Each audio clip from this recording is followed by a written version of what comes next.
Olá pessoal, estamos de volta. Vamos dar continuidade àquele assunto das matanças ordenadas pelo Deus hebreu, sobre os pretextos apresentados pelos cristãos. Essa é a terceira parte. Por que Deus mandou matar? Parte 3. A lei dos outros povos. Devemos ter em mente também que as outras nações já haviam instituído suas leis muito tempo antes que os hebreus, que nem ler sabiam. Tome como exemplo o caso em que Moisés teve que fugir do Egito e matar um egípcio. Você acha que os egípcios queriam matar Moisés porque a lei do Deus hebreu dizia não deves matar? Ou porque no Egito já se proibia assassinatos de egípcios? Nessa ocasião, a lei de Moisés ainda nem existia, Moisés ainda estava no Egito. Mas nós vemos que Moisés fugiu para não morrer. Por quê? Porque se ele fosse pego, ele ia ser morto. Porque no Egito já havia leis que proibia assassinato de outros egípcios. Se lá não tivesse lei, como é que leis ou ordem, como é que esse país se organizava? Entendendo? Os hebreus nem sonhavam que iriam para o deserto receber as ditas leis sagradas por essa ocasião.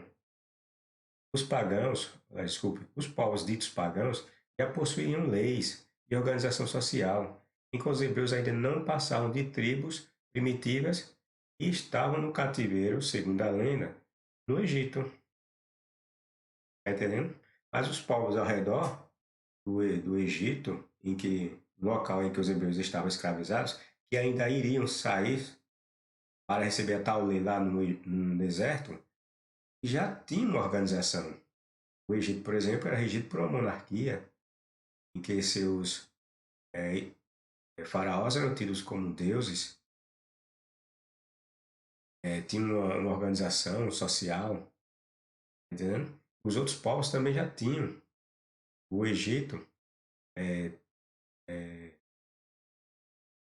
já tinha a escrita. Os hebreus, coitados, nem escrita tinham ainda, entendendo? Então, essa história de dizer que os hebreus receberam a lei que era especial, melhor que as outras leis dos outros povos, isso é tudo mentira. Conversa furada. Dizer que é a partir dos 10 mandamentos que tem não deve matar, não deve roubar, não deve adulterar, esse negócio tudo, é tudo conversa furada, tudo mentira. Os outros povos já tinham essas leis proibindo tudo isso. Os, os escritores da Torá simplesmente eles tomaram para si essas proibições ou esses costumes que haviam em tempos passados e disseram que foram eles que haviam recebido por um tal Deus por meio da lei de Moisés. É tudo invenção.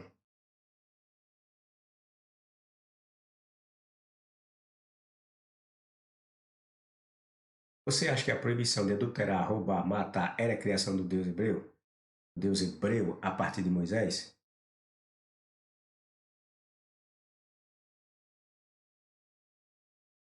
Tem, tem que ser muito bobo para achar que o mundo, a parte dos hebreus, vivia em total desordem moral e social, já que a lei surge a partir de Moisés com os hebreus, então quer dizer que o mundo, a parte dos hebreus, vivia num verdadeiro caos, sem ordem nenhuma, ninguém, todo mundo podia matar, roubar, estuprar, é, adulterar, esse negócio todo, essa bagunça toda existia no mundo e a organização, nesse sentido, só veio depois dos hebreus, quando eles recebem a Torá lá no Sinai. Esse tem sentido isso? É mentira. Isso é lenda inventada pelos escritores da Torá. E que leis de convívio social surgiram por vontade de uma deidade israelita? É tão mentira que o sistema de escravidão, a poligamia, nunca foi condenada pelos hebreus nem pelo seu Deus. Por quê? Porque essa era uma regra padrão entre os povos ali em torno de Israel. Se fosse verdade essa ideia, os hebreus seriam as pessoas mais bem desenvolvidas daquela época e daqueles tempos. E os outros povos viveriam numa total desordem social e moral.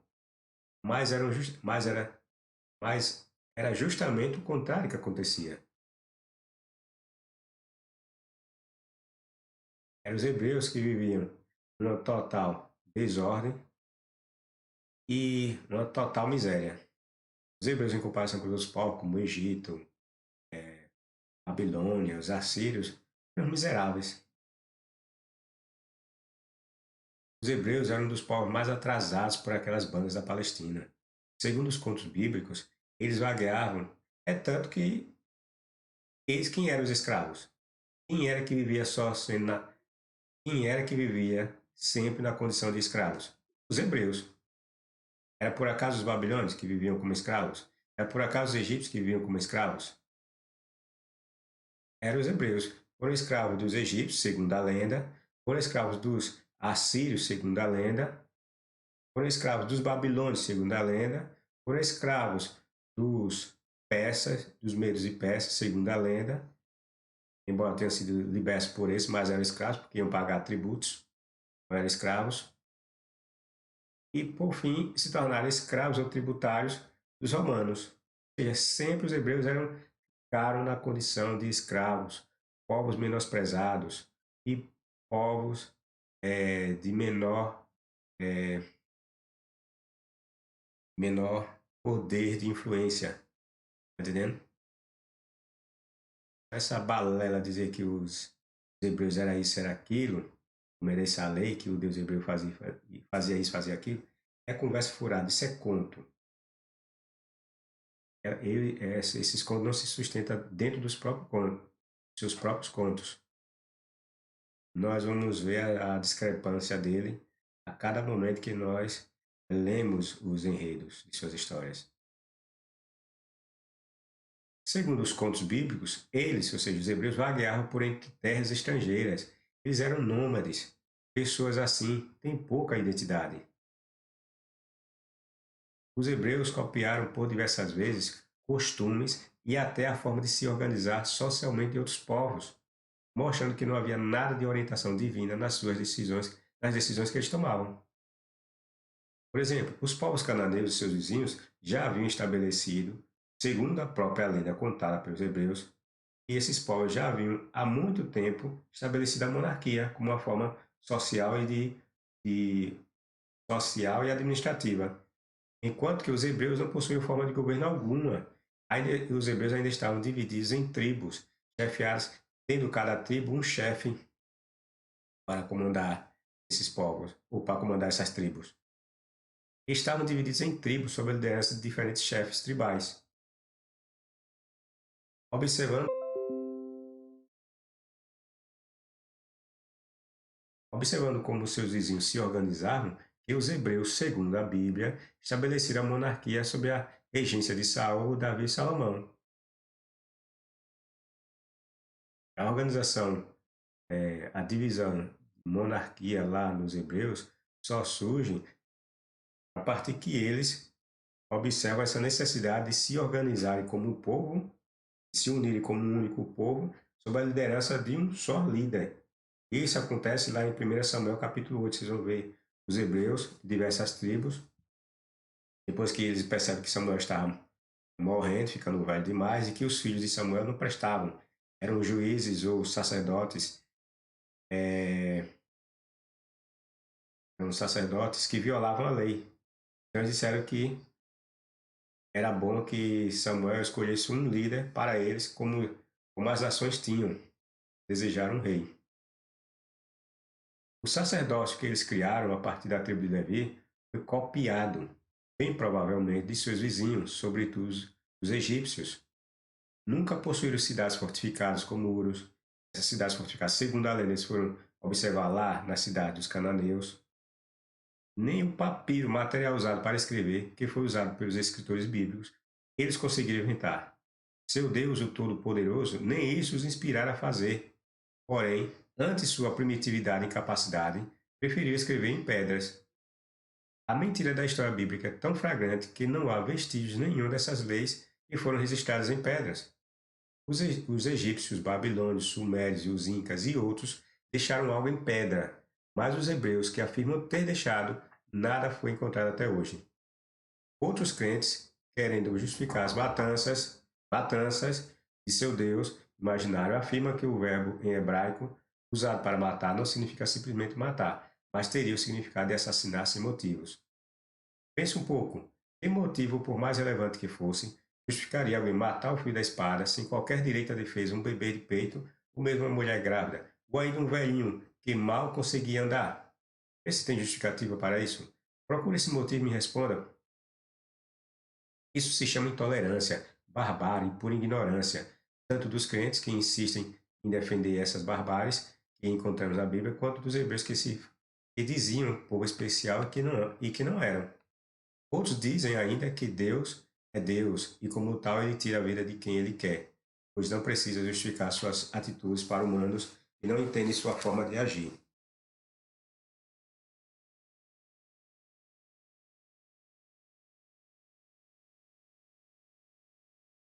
Essa é a resposta de quem não encontra, essa é a resposta de quem não encontra fundamentos justificáveis para os diversos assassinatos praticados por Deus. Nas Escrituras encontramos a justificativa do próprio Deus em querer matar aquelas pessoas. Ele afirma que é por causa da maldade prática daquelas pessoas que elas deveriam morrer, e não por ele ser Deus e querer fazer o que ele dava na telha. Além disso, não é essa a atitude de um Deus que diz que nos amou primeiro. Essa não seria a atitude mais acertada por um Deus que se supõe teria dado seu próprio Filho para salvar todos os pecadores. Temos também, para desmentir a falácia de que Deus é Deus e ele faz o que ele quer e bem entende, o exemplo em que Jeová queria matar todos os hebreus lá no deserto e fazer a partir de Moisés um outro povo mais forte e mais poderoso que ele, o, que o povo hebreu. Nessa ocasião, Jeová foi aconselhado por Moisés a desistir desse intento, o que prova, por certo, que Jeová não faz tudo o que pensa e o que quer, e não dá a mínima para os outros por ele ser Deus. Se fosse assim, ele teria desconsiderado o que Moisés falou e ia matar todo mundo. Ainda temos a declaração do profeta Ezequiel: Desejaria eu, de qualquer maneira, a morte do ímpio? Diz o Senhor Deus. Não desejo antes que se converta dos seus caminhos e viva. Ezequiel 18:23. Não importa, eu vou fazer um texto falando sobre essa questão. E existe um segredinho aí que as pessoas não percebem. Não importa se houve erro na tradução do verbo, que estava no hebraico que queria dizer assassinar. Ela diz, não deves matar. Aí os cristãos vêm e dizem que ali no certo não é não deves matar, e sim não deves assassinar.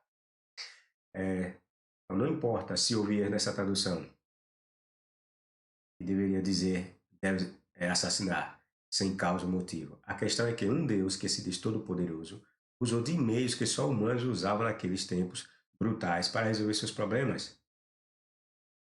Em todas as passagens bíblicas, Deus só consegue resolver seus problemas, os problemas que surgem, com uma só atitude: matar ou assassinar. Com o Deus da Bíblia não havia conversa. A única coisa que vinha à sua mente quando qualquer problema surgia era exterminar. O método do Deus hebreu, o método do Deus hebreu para disciplinar alguém, isso quando sobrava alguém, era matar e matar. Com Adão e Eva, ele impôs a pena de morte segundo o conto bíblico. Com os conterrâneos de Noé, ele exterminou a todos, entre os quais estavam crianças de peito, mulheres grávidas, jovens, deficientes e idosos. Com os egípcios, ele mandou matar todos os primogênitos entre homens livres e escravos, e até os primogênitos dos animais. E Faraó levantou-se de noite, ele e todos os seus servos e todos os egípcios. E havia grande clamor no Egito, porque não havia casa em que não houvesse um morto. Veja que miséria o Deus hebreu proporcionou lá no Egito. Pois naquela noite passarei pela terra do Egito e matarei todo o primogênito da terra do Egito, desde os homens até os animais. Terminarei o julgamento contra todos e executarei o julgamento contra todos os deuses do Egito. Eu sou Jeová. O sangue servirá de sinal para vocês nas casas em que estiverem. Eu verei o sangue e passarei por vocês por alto, e a praga não virá sobre vocês para destruí-los quando eu golpear a terra. Essas são as declarações do Deus hebreu, quando saiu para matar os primogênitos egípcios. quer fossem escravos, quer fossem homens livres, e até mesmo dentre os animais. Será mesmo que o Deus bíblico, Jeová, queria ter um povo separado? Como os cristãos dizem que a matança dos cananeus se devia porque Deus queria um povo separado. Por certo que não, como vimos anteriormente em outros vídeos, Jeová não dava mínima para essa regra. Os hebreus podiam ter mulheres de toda sorte. Um outro exemplo da mentira do povo separado está em Gênesis capítulo 34. Aqui, a filha de Jacó, Diná, atrai a atenção de um cananeu que a violenta sexualmente. Seus irmãos ficam sabendo do fato e propõem um falso acordo com o pai, com o rapaz e seu povo. O acordo era que, após serem circuncidados, eles poderiam pegar as filhas dos hebreus como suas mulheres, e os hebreus, do mesmo modo, poderiam pegar as filhas deles como suas. Os povos cananeus aceitaram aquele acordo, sem saber que tudo não passava de uma armadilha mortal por parte dos servos de seu Deus, e nas passagens bíblicas se mostram fingidos e traiçoeiros. Ora, dois filhos de Jacó invadem armados com espadas a cidade e em seguida matam a todos os homens ali. Essa história, além de revelar o quanto os hebreus eram maus, caráter cruéis, mostra também o quanto a Bíblia está repleta de inúmeras mentiras. Seria humanamente impossível que apenas dois homens matassem todos os homens de uma cidade sem que eles mesmos não fossem mortos, a não ser que a cidade falada nesse conto não passasse de um vilarejo com 10 ou 30 pessoas desarmadas. Sim, nesse conto das Arábias bíblicas, os dois hebreus saqueiam a cidade e levam cativos as mulheres e crianças dos homens que foram mortos. Esse fato derruba a mentira dos crentes de que Deus queria um povo separado. Os hebreus aqui tomaram para si mulheres pagãs, adoradores de ídolos de toda sorte. Lembre de que os filhos de Jacó já tinham famílias, ou seja, tinham mulheres e filhos. Contudo, levaram cativos as mulheres dos cananeus. O que você acha que eles fariam com essas mulheres? É óbvio que as mulheres seriam usadas como escravas, algumas seriam provavelmente vendidas e outras serviriam como escravos sexuais. Você duvida? Esses homens venderam o próprio irmão como escravo. Não se esqueçam disso. Você acha que só os homens daquela cidade que não prestavam porque eram incircuncisos a ponto de os hebreus só quererem preservar somente as mulheres e crianças? Essa passagem vocês podem ver nesse texto aqui, nesse longo texto aqui de Gênesis, capítulo 34, versículo 25. É isso aí, pessoal. Dê seu like, se o desejar que for o caso, e acione o sininho, compartilhe, comente e até a próxima.